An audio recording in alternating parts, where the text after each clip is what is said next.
Kamis pagi, Mahkamah Konstitusi mulai menggelar sidang perkara uji materi Perpu nomor 49 tahun 1960 tentang Panitia Urusan Piutang Negara atau PUPN.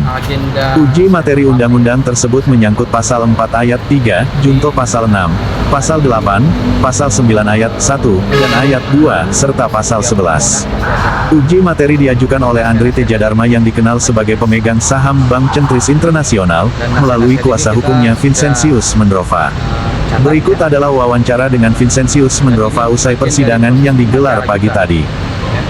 Bahwa di beberapa pasal yang kita anggap itu merugikan hak konstitusional pemohon atau klien kami ya, terutama dari tindakan sewenang-wenang yang dilakukan oleh PUPN akibat dari kewenangan yang diberikan oleh baik itu terhadap pasal 4 ayat 3 Undang-Undang PUPN itu yang menyatakan bahwa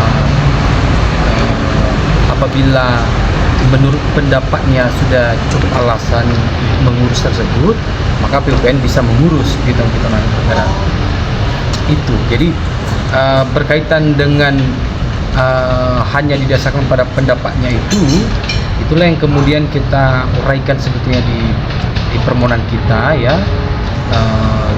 Memang tujuan kita menguraikan sangat banyak supaya memang bisa dipahami oleh hakim MK bahwa ini bukan hanya saja kerugian potensial, tapi memang sudah ada kerugian aktual ya, baik penyitaan, bagaimana proses-proses yang dilakukan terhadap pemohon ya, dalam hal ini Pak Andri dan Bank Centris, dari sejak dibekukan hingga bersengketa di pengadilan sampai terakhir dilakukan penyitaan terhadap rumah istri pemohon ya, meskipun belum jadi tapi memang sudah ada upaya untuk melakukan itu.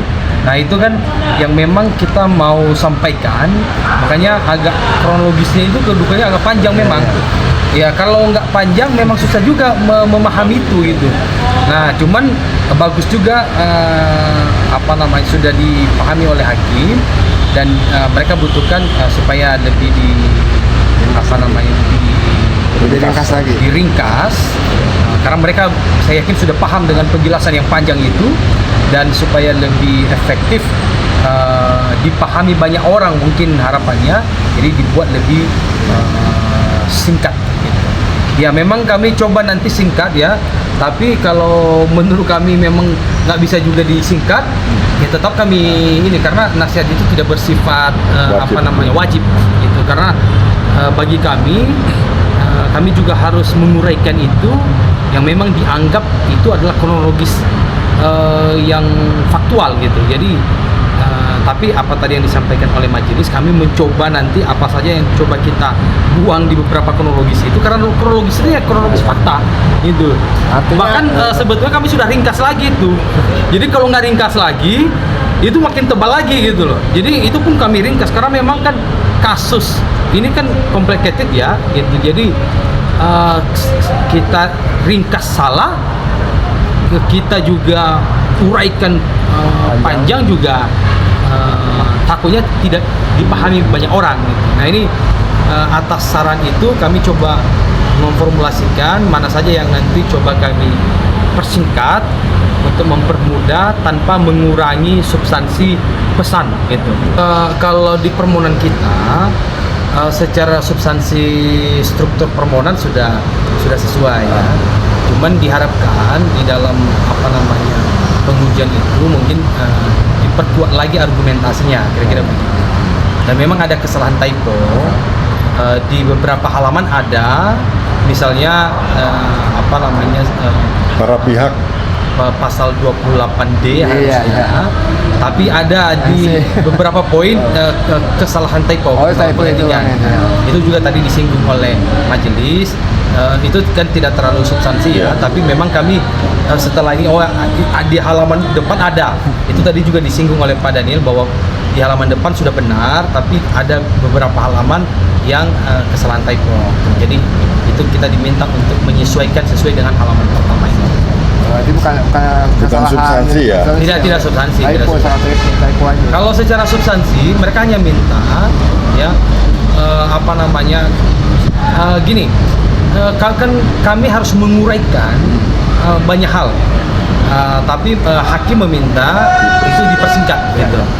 Itu aja perbedaannya gitu. Jadi kami juga punya kepentingan menguraikan itu karena ini kasusnya sangat complicated gitu ya. Jadi tapi karena ini permintaan hakim, kita coba nanti persingkat lagi. Mudah-mudahan tidak menghilangkan pesan atau substansi dengan kita mempersingkat gitu ya. Pada intinya kan permohonan ini kan satu kesatuan. Nah, yang kita singkat pun itu hanya untuk cara memudahkan gitu. Nah, itu aja poinnya. Waktu yang diberikan Bang berapa lama? Sampai 9 Oktober ya.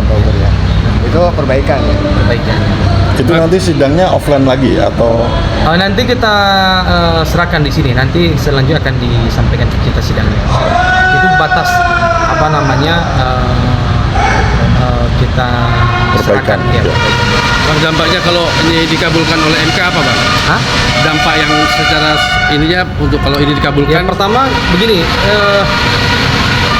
tadi juga sudah disinggung oleh Hakim Ketua MK bahwa memang permintaan kita itu sederhana, yang mana bahwa proses-proses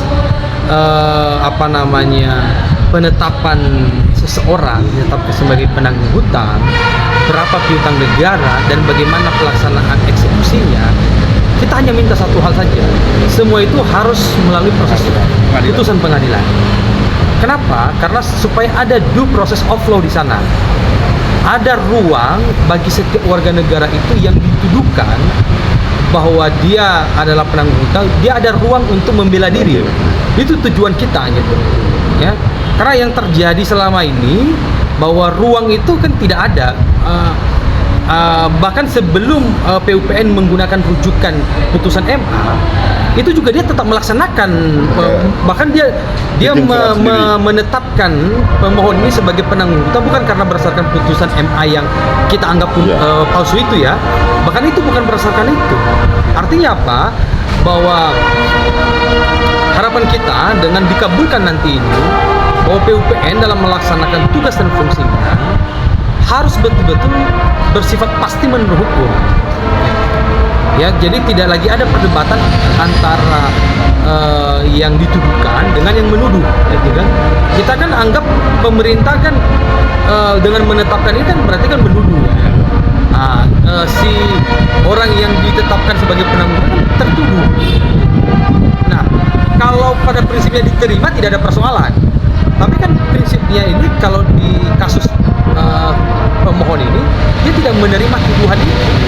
Karena pertama bahwa apa yang dituduhkan telah memiliki piutang kepada negara. Faktanya bahwa pemohon maupun juga bank sentris itu tidak pernah menerima pemindah bukuan itu. Tidak pernah menerima, tapi dituduhkan, gitu kan? Kemudian yang kedua adalah pemohon sebagai pemegang saham pun tidak masuk dalam PKPS. Jadi dia tidak masuk dalam kewajiban pemegang saham untuk menjadi personal garanti. Di dalam kasus bank sentris, pemohon ini tidak, meskipun dia pemegang saham, tapi dia tidak pernah menjadi sebagai personal garanti. Ya, kalau tidak pernah menjadi personal garanti, tidak mungkin dia dibebankan tanggung jawab piutang suatu badan hukum. Itu pun kalau benar ya, gitu. Ini yang kita uraikan, makanya di kronologis kami itu agak panjang. Kami harus menguraikan itu. Yang akhirnya di hakim tadi ya. Karena memang prosesnya seperti itu. Pertama bahwa kita dituduhkan, gitu kan. Kemudian kita menyatakan bahwa berdasarkan audit BPK kita tidak masuk dalam PKPS, kita tidak pernah menandatangani macam-macam lah gitu ya. Yang pada intinya kita bukan personal garanti. dan harta-harta milik pemohon ini ya, tidak memiliki hubungan hukum terhadap kasus ini, apalagi sampai kepada keluarganya. Ini kan sudah sangat jauh. Jadi itu sebetulnya yang ingin kita uraikan, bahwa kita minta dalam menetapkan itu tidak boleh berdasarkan subjektivitas PUPN. Jangan karena hanya pendapatnya, tapi kita minta berdasarkan putusan pengadilan bahwa itu dia penanggung hutang. Ya sudah, kita hargai itu. Gitu. Ya kan? Nah, faktanya kalau di kita ini ya ada putusan MA yang memang tidak diakui oleh Mahkamah Agung sendiri gitu. Nah, ini kan kita juga menguraikan itu. Di dalam kronologis memang panjang memang. Karena agak kita menguraikan surat-suratnya. Nah, kalau kita coba hapus surat-surat itu gimana? Saya juga agak bingung tadi itu, tapi tetap kita coba nanti mana-mana saja yang perlu kita buang dan mana yang memang menurut kita ini wajib. Karena kalau kita mengatakan bahwa putusan MA itu tidak benar, nah kita kan harus menguraikan surat-surat itu termasuk isinya. Nah, itu udah panjang, itu udah berapa halaman gitu.